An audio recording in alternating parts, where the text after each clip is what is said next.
In the cold dawn of the 7th century, when Europe was young and the old pagan gods still whispered through forests and rivers, a child was born who would walk across kingdoms, cross storm-torn seas, speak to kings and chieftains, challenge warlords, and carry the gospel where it had never been heard.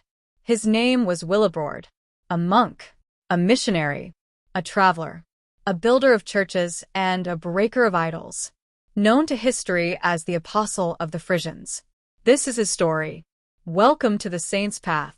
Willibrord was born in Northumbria, in modern England, around the year 658. His father, Wilgils, was a noble warrior, strong, respected, feared. But something changed in his heart.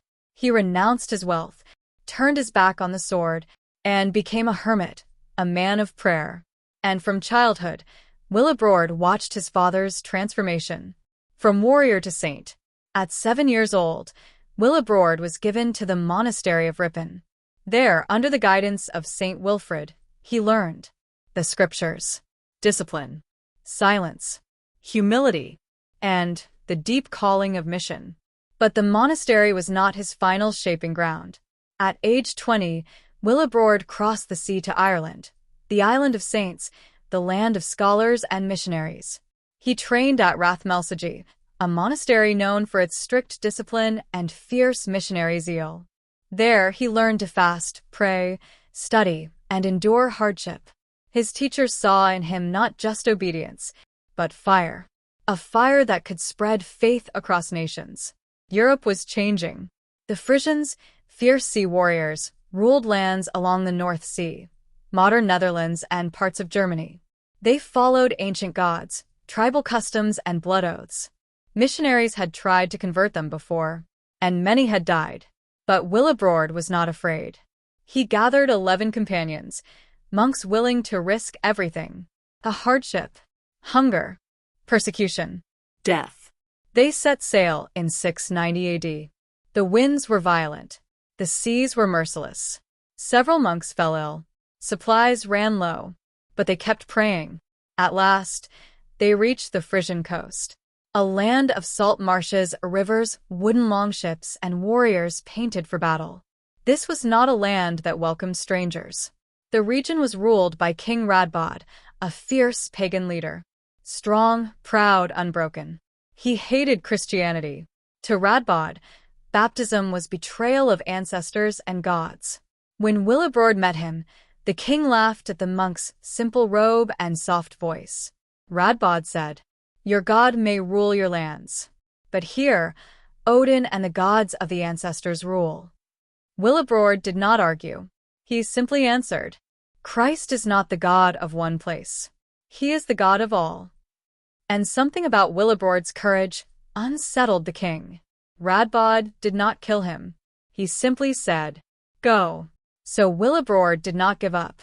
He traveled south, to the court of the powerful Christian king, Pepin II of the Franks.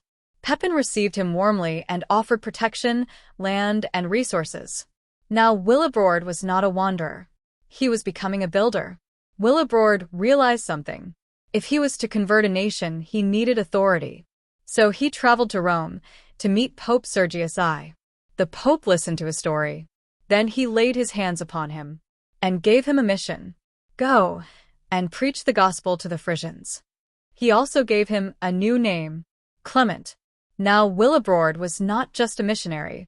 He was a bishop, a shepherd with authority to build churches, ordain priests, and baptize nations. His mission was now divinely sanctioned. Willibrord returned to Frisia, stronger than before. He built churches. He preached to villages and chieftains. He healed the sick. He baptized thousands. But King Radbod watched with anger. Radbod launched raids, burned churches, beat converts, drove priests into hiding. One of Willibrord's closest companions, Saint Boniface, would later join the cause. The struggle was not just political. It was spiritual warfare. One day, Willibrord publicly destroyed a pagan idol believed to hold a powerful spirit. The Frisian priests warned him, "The spirit will strike you dead." Willibrord responded, "If demons could kill the servants of Christ, then no missionary would live." He struck the idol. Nothing happened. People watched. Whispers spread. Fear shifted. Willibrord continued baptizing by the thousands. Radbod died not long after. And with his death, the pagan stronghold began to fall. Willibrord founded his greatest legacy, the monastery of Echternach, a center of prayer study, charity, and missionary training. There, monks copied manuscripts by hand, preserving knowledge for centuries. There, pilgrims would come to be healed. There, generations of priests would be ordained. And long after Willibrord died, his monastery would live. Willibrord lived to the age of 81, a miracle for his era. He died peacefully, surrounded by his monks. But his mission did not die, because he had not converted a land with the sword. He had done it with patience, courage, joy, and a heart that would not give up. Today, he is honored as Apostle of the Frisians, founder of Echternach, missionary saint of Europe. And every year, in Echternach, thousands take part in the dancing procession, a tradition of joy honoring his spirit of hope. Saint Willibrord was not born extraordinary. He simply said yes when Christ called, a yes that changed nations, a yes that echoes through history. May we find courage to say yes to our calling, wherever it leads. This has been The Saint's Path.